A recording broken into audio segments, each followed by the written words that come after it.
প্রিয় দর্শক, আসসালামু আলাইকুম এবং অনেক অনেক শুভকামনা সবার জন্যে।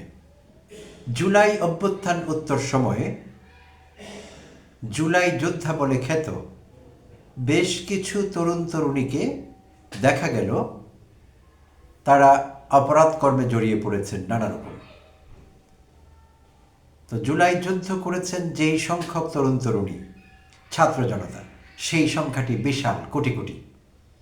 কিন্তু যারা অপরাধে জড়িয়ে পড়েছেন সেইটি সমগ্র জুলাই যোদ্ধাদের একটি ক্ষুদ্রাংশ। সেইটি শুরুতেই বলে নিতে হবে, ক্ষুদ্রাংশ, স্মল ফ্র্যাকশন, খুব বড় সংখ্যা নয় সেটি। তো সেই ক্ষুদ্রাংশের বিরুদ্ধেই নানা রকম অভিযোগ উঠল। কখনো কাউকে ব্ল্যাকমেল করা, মানে যাকে আমরা বাংলায় বলি ভয় দেখানো, কোনো কারণে কোনো দুর্বল পয়েন্টকে ফোকাস করে কোনো মানুষকে ভয় দেখানো, ভয় দেখিয়ে সুবিধা আদায় করা, ইংরেজিতে আমরা বলি ব্ল্যাকমেইল করা। So blackmailing. তারপর কাউকে প্রমোশন পাইয়ে দেওয়া, কাউকে চাকরি দেওয়া, ডিসিএসপি অফিসে গিয়ে হুমকি দেওয়া, ট্রান্সফার করানো কাউকে, এইসব কর্মকাণ্ডেও সেই ক্ষুদ্রাংশ যাদের কথা বলছিলাম অপরাধ কর্মে জড়িয়ে পড়েছে, তারা এইসব কাজগুলো করলেন এবং গণমাধ্যমে সেগুলো এসেছে। তো জুলাই যোদ্ধাদের যারা ভালোবাসেন, ধারণ করেন, তাদের মধ্যে যারা কট্টরপন্থী, সব বিষয়ে কিন্তু কট্টরপন্থী আছে। আমরা অনেক সময় কট্টরপন্থী বলতে মনে করি যে এটি বোধহয় শুধু ধর্মীয় বিষয়ে প্রযোজ্য। না, যে কোনো বিষয়ে কট্টরপন্থা আছে, মধ্যপন্থা আছে, কট্টরপন্থা আছে। তো কট্টরপন্থীরা যারা কট্টরভাবে ভালোবাসেন বা ধারণ করেন জুলাই যোদ্ধাদের বা জুলাই যুদ্ধকে, যাচাই বাছাই নেই কোনো, আবেগটি এখানে প্রধান। এরা জুলাই যুদ্ধ করেছে, সো এদের 7 খুন মাপ, এরা কোনো অপরাধ করতে পারেন না, এরা আমার প্রাণ, এরা আমার কলিজার টুকরা ভাই, ইত্যাদি ইত্যাদি। বিষয়টি সবসময় এরকম না। যারা আবেগ দিয়ে কাজ করেন না, বিবেক ব্যবহার করেন, তাদের কাছে বিষয়টি কখনোই এরকম না। তারা মোটা দাগে কোনো কিছুকে এন্ডোর্স করেন না, সমর্থন করেন না। পার্মানেন্টলি কোনো লয়্যালটি তাদের কারো প্রতি থাকে না। ব্লাইন্ড লয়্যালটি যেটাকে বলি আমরা, বা সাপোর্ট, সেটি থাকে না। তারা যাচাই বাছাই করেন। এখন কেউ ভালো কাজ করেছে, নিশ্চয়ই আমি তার প্রশংসা করবো, তার সঙ্গে আছি, কাঁধে কাঁধ মিলিয়ে ভালো কাজ করব। আবার যদি পরের মুহূর্তে দেখি সেই লোকটি পাল্টে গিয়েছে, আগের সেই ভালো মানুষটি নেই, কোনো অপরাধ কার্যে লিপ্ত হয়েছেন, তখন তাকে আর আগের মতো সমর্থন করা যাবে না। যদি আমি একজন ভালো মানুষ হই, সৎ মানুষ হই, সব আবেগ বিসর্জন দিয়ে তার বিরুদ্ধে কথা বলতে হবে, তার অন্যায়ের প্রতিবাদ করতে হবে। এটি স্বাভাবিক। যে কোনো সংবেদনশীল মানুষ এই কাজটিই করবেন এবং সৎ মানুষ। তো এর ব্যতিক্রম আছে। আমি প্রতিনিয়ত এটি টের পাচ্ছি। আমি যদি জুলাই যোদ্ধাদের বিরুদ্ধে কখনো মুখ খুলেছি, তারা করেছেন এমন অপরাধ নিয়েও কথা বলেছি, একটি গ্রুপ আমার ওপর ঝাঁপিয়ে পড়েছে, নানা রকম কমেন্টে আমাকে ভাসিয়েছে। কেউ হচ্ছে না আপনি জানেন না, এই সেই, আপনি তিলকে তাল বানাচ্ছেন, ওরা ষড়যন্ত্রের শিকার। This is all nonsense. আমি মনে করি এগুলো বাজে কথা। কারো বিরুদ্ধে যদি অভিযোগ আসে, সেটি উড়িয়ে দেবার কোনো কারণ নেই। উড়িয়ে না দিয়ে বরং আমরা দুটো সম্ভাবনা নিয়ে কাজ করতে পারি, যে হ্যাঁ অভিযোগ এসেছে, তদন্ত হোক, তদন্ত সাপেক্ষে বলা যাবে অভিযোগটি কি সত্যি নাকি মিথ্যে।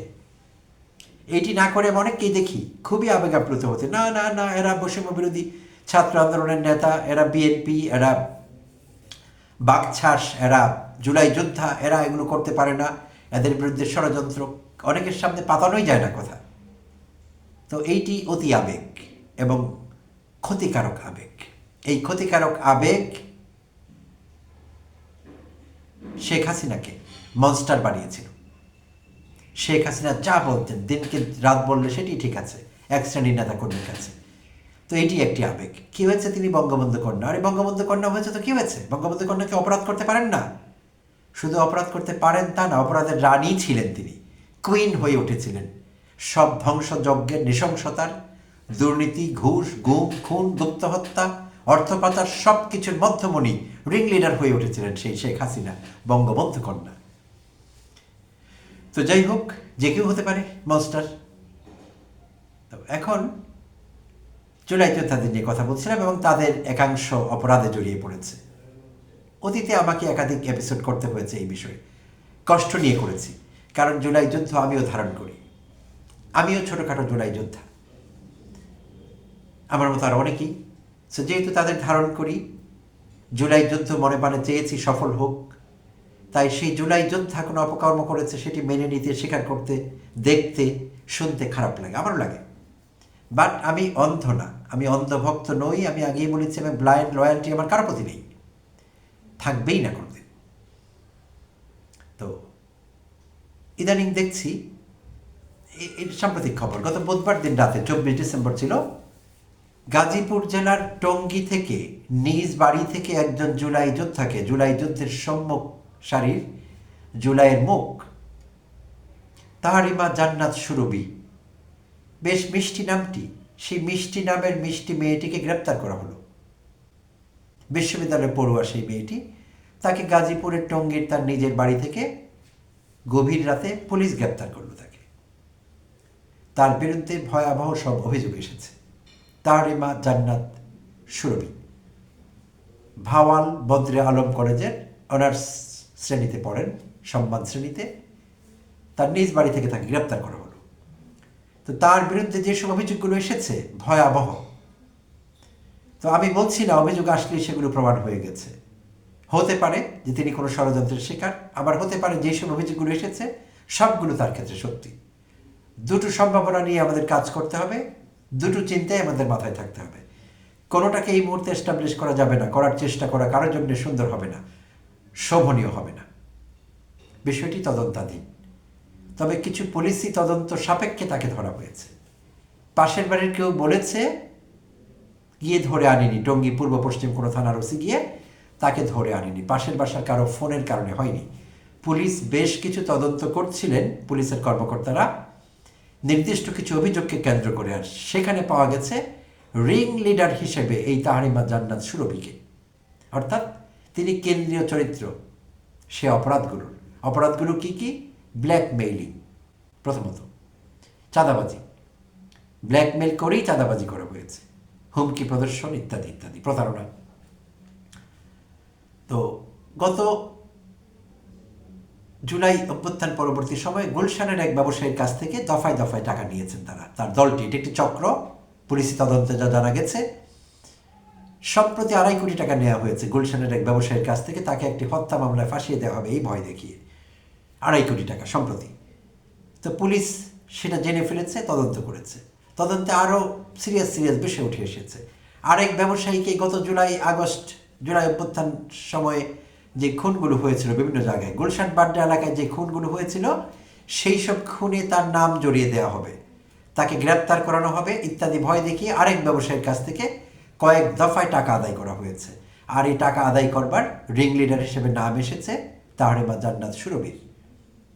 তো সব মিলিয়ে এই চক্রটি বা এই গ্রুপটি 50 কোটি টাকার চাঁদাবাজি করেছে বলে পুলিশ জানতে পেরেছে। আর সেই জন্যেই বুধবার 24 ডিসেম্বর রাতে তাকে টঙ্গীর বাড়ি থেকে গ্রেপ্তার করেছে পুলিশ। তো এখানে বলে নেওয়া ভালো, ইতিমধ্যে আপনারা প্রিয় দর্শক অনেকেই হয়তো তার সম্পর্কে জেনেছেন, সংবাদপত্রে খবরগুলো এসেছে। তো এই তাহারিমা জান্নাত সুরভি, তার কোনো ব্যাকগ্রাউন্ড আছে কিনা? হ্যাঁ, একটি ব্যাকগ্রাউন্ড তো বললাম, জুলাই যোদ্ধা। অপরাধ করবে কোনো ব্যাকগ্রাউন্ড আছে? হ্যাঁ, দেখা গিয়েছে তিনি ভাইরাল হতে পছন্দ করেন, তার ভাইরাল ভিডিও পাওয়া গেছে।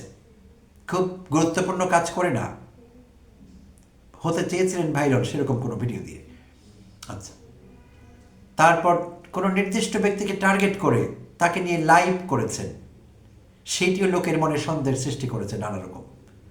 আর যখন তিনি নানা রকম ভিডিও ছেড়ে ভাইরাল হলেন, তখন সেই ভাইরাল শক্তি কিংবা পরিচিতি কাজে লাগিয়ে তিনি প্রভাবশালী ব্যক্তিদের সঙ্গে সখ্য করতেন কিংবা যোগাযোগ রাখতেন, এবং এক পর্যায়ে তাদেরকে ব্ল্যাকমেইলিং শুরু করতেন, এবং ব্ল্যাকমেইল করে ভয় দেখিয়ে তাদের কাছ থেকে কোটি কোটি টাকা আদায় করতেন।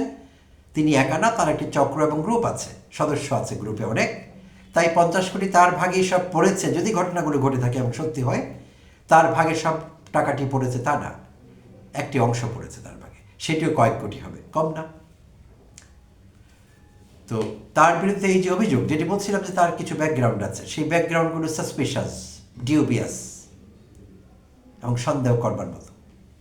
তো সব কিছু মিলিয়ে হিসেব দিকে কেমন যেন মিলে যাচ্ছে যে তার এইসব অপরাধকর্মে জড়িত হবার সম্ভাবনা যথেষ্টই আছে বলে মনে হচ্ছে। তারপরেও চূড়ান্ত বিচারে তদন্ত সাপেক্ষে ফলাফল কী আসবে সেটি জানবার জন্য আমরা তৈরি থাকব, জানবো এক সময় হয়তো। তো এই অভিযোগগুলো ভয়াবহ, দুঃখজনক, হার্ট রেন্ডিং, হৃদয় বিদারক। কারণ কোনো জুলাই যুদ্ধ অপরাধ কর্মে জড়িয়ে পড়বেন, আমাদের সেগুলো শুনতে হবে, দেখতে হবে, আমরা যারা জুলাইকে ধারণ করি। আর জুলাই যোদ্ধারা তিল পরিমাণ অপরাধ করলে একটি চক্র, একটি মহল সেটিকে তাল বানিয়ে ফেলে বা কাঁঠাল বানিয়ে ফেলে, দেখছি আমরা অনেকদিন থেকেই।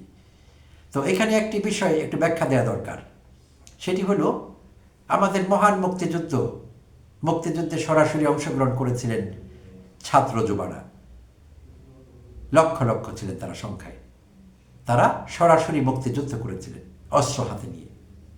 আর এমনিতে মুক্তিযুদ্ধ করেছেন সাইকোলজিক্যালি বা অন্যভাবে, মুক্তিযোদ্ধাদের সহযোগী ছিলেন, মুক্তিযোদ্ধাদের আশ্রয় দিয়েছেন, খাইয়েছেন, সাহায্য করেছেন। সেই হিসেবে মুক্তিযোদ্ধা 7.5 কোটি বাঙালি, 7 কোটি বাঙালি সবাই মুক্তিযোদ্ধা এই দেশের।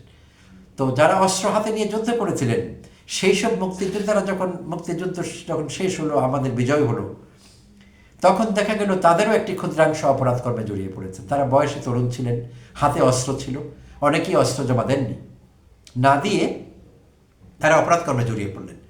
তাদের বেশিরভাগই ইন্টারেস্টিংলি আওয়ামী লীগের নেতাকর্মী। এবং পরবর্তীতে তাদের মধ্যে যারা নেতৃস্থানীয় ছিলেন মুক্তিযুদ্ধের, সেক্টর কমান্ডার, এটা ওটা, কিংবা যাদেরকে আমরা বীর মুক্তিযোদ্ধা বলি, তার নাম ছিল, অমুক জায়গায় অনেকের সঙ্গে যুদ্ধ করে এতজন পাকিস্তানকে মেরেছেন, অমুক জায়গায় বীরত্ব দেখিয়েছেন, এরকম কিছু মুক্তিযোদ্ধা আছেন। তো এরকম যারা নাম করেছেন, এরকম মুক্তিযোদ্ধাদের বেশ কিছুকে পরবর্তীতে দেখা গেল বড় ধরনের মনস্টার হয়ে উঠতে, দুর্বৃত্ত হয়ে উঠতে। তারা অনেকে শিল্পপতি হয়ে উঠলেন 10, 20, 30 বছরের মধ্যে। ভয়ঙ্কর ভয়ঙ্কর। যখন তিনি মুক্তিযুদ্ধে গিয়েছিলেন, রাইফেলটিও তার ছিল না, তাকে কেউ দিয়েছে। কিংবা একটি পিস্তল ব্যবহার করেছেন, তো সেই পিস্তল এবং রাইফেলের অধিকারী কী করে পরবর্তীতে গ্রুপ অফ ইন্ডাস্ট্রিজের মালিক হলেন, কী করে শিল্পপতি হলেন?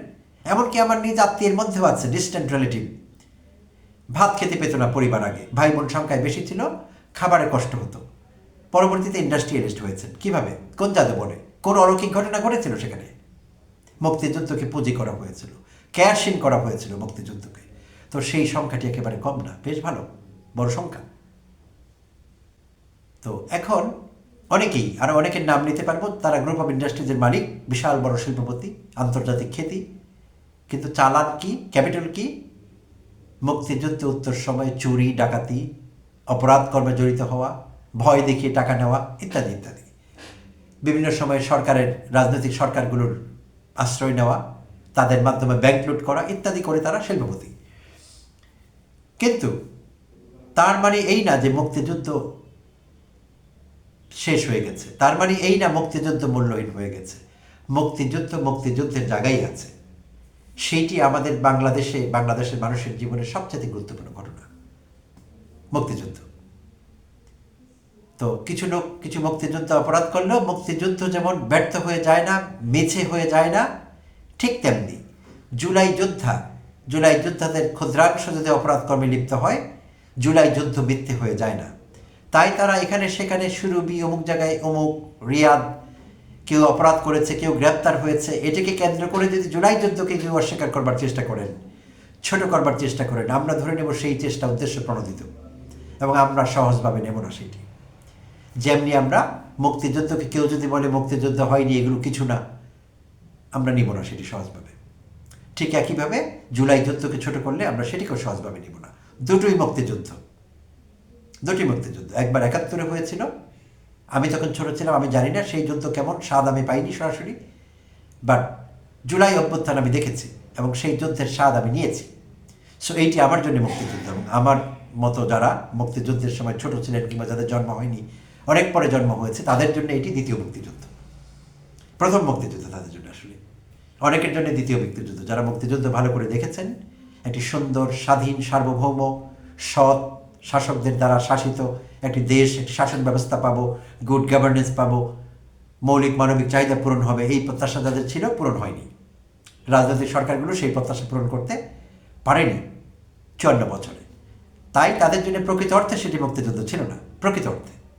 তাই তাদের জন্য সেটি দ্বিতীয় মুক্তিযুদ্ধ। প্রথমটি তারা দেখেছিলেন, হতাশ হয়েছেন, জুলাই অভ্যুত্থান তাদের জন্য দ্বিতীয় মুক্তিযুদ্ধ বা জুলাই যুদ্ধ। তো এখন সেটি হলো কথা। তো এই জন্যে একজন সুরভি কিংবা অন্য কোনো বৈষম্য বিরোধী ছাত্র আন্দোলন করতেন এরকম কোনো নেতা, বা এনসিপির কারো বিরুদ্ধে কোথাও অপরাধ কর্মে জড়িত হবার প্রমাণ এসে গেল, তথ্য এসে গেল, এইটি জুলাই যুদ্ধকে অস্বীকার করার কোনো ব্যবস্থা না, কখনই করা যাবে না। এবং জুলাই যুদ্ধকে ছোট করে না, এটি ছোট করবে না। এটি ব্যক্তির দায়, ব্যক্তিকেই নিতে হবে। যারা করেছেন ইতিমধ্যে অনেকেই বহিষ্কৃত হয়েছেন, বৈষম্য বিরোধী ছাত্র আন্দোলন থেকে বহিষ্কৃত হয়েছেন, এনসিপি থেকে শাস্তি পেয়েছেন, এরকম অন্যান্য প্ল্যাটফর্ম থেকেও অনেকের বিরুদ্ধে শাস্তিমূলক ব্যবস্থা নেওয়া হয়েছে। কাউকে কাউকে পুলিশ গ্রেপ্তার করেছে, তাদের বিরুদ্ধে প্রসিডিংস চলছে। তো যে যে অপরাধ করবে ব্যক্তিগত পর্যায়ে তাকে সে অপরাধের দায় নিতে হবে। এই অপরাধের দায় আমরা জুলাই যুদ্ধকে, জুলাই অভ্যুত্থানকে দেব না, জুলাই আন্দোলনকে দেব না, আমরা অপরাধের দায় দেওয়া যাবে না। তো আপাত দৃষ্টিতে হলো এই খবরটি আমার দৃষ্টি আকর্ষণ করেছে এবং আমার খুব খারাপ লেগেছে। তো আমি ভাবলাম যে আমার চ্যানেলে আমি এই বিষয়টি নিয়ে কথা বলি। যদিও আমার চ্যানেলে অনেকেই শুধু রাজনৈতিক বক্তব্য শুনতে চান, রাজনৈতিক বক্তব্য রাখবার লোকের অভাব নেই, আসলে সবাই রাখছেন। তো এই বিষয়গুলো নিয়ে অনেকেই কথা বলেন না, কারণ কেন বলেন না? লোক ভাবছেন যে আমি এই বিষয় নিয়ে কথা বললে আমার ভিউ পাবো না। অনেকেই আমাকেও বলেন যে আপনি এসব নিয়ে ভিডিও করেন কেন? যেমন আজকেই আমি 1-1.5 ঘন্টা আগে আর একজন ম্যাজিস্ট্রেটকে নিয়ে ভিডিও করেছি, যিনি শাহজালাল আন্তর্জাতিক বিমানবন্দর কিংবা জিয়া আন্তর্জাতিক বিমানবন্দরে নির্বাহী ম্যাজিস্ট্রেট হিসেবে কাজ করছেন। সেখানে 8 জন ম্যাজিস্ট্রেট আছেন সর্বসাকুল্যে, কিন্তু নওশাদ নির্বাহী ম্যাজিস্ট্রেট মিরাকল করছেন। গত নভেম্বরের শুরু থেকে জয়েন করে এয়ারপোর্টে যারা অপরাধী লিপ্ত নানা রকম, তাদের অন্তরাত্মা কাঁপিয়ে দিয়েছেন, তাদের রাতের ঘুম হারাম করে দিয়েছেন একজন নওশাদ। তাকে দেখা গিয়েছে গ্যাংনাম স্টাইলে স্কুটারে করে পুরো এয়ারপোর্ট এখানে ওখানে চষে বেড়াচ্ছেন, যেখানে অনিয়ম অপরাধের খবর পাচ্ছেন ছুটে গিয়ে ব্যবস্থা নিচ্ছেন। তাকে নিয়ে আমি এপিসোড করেছি। ভিউজ হবে না খুব বেশি, অনেকেই দেখবেন না আমি জানি, আমি কেয়ার করি না আসলে।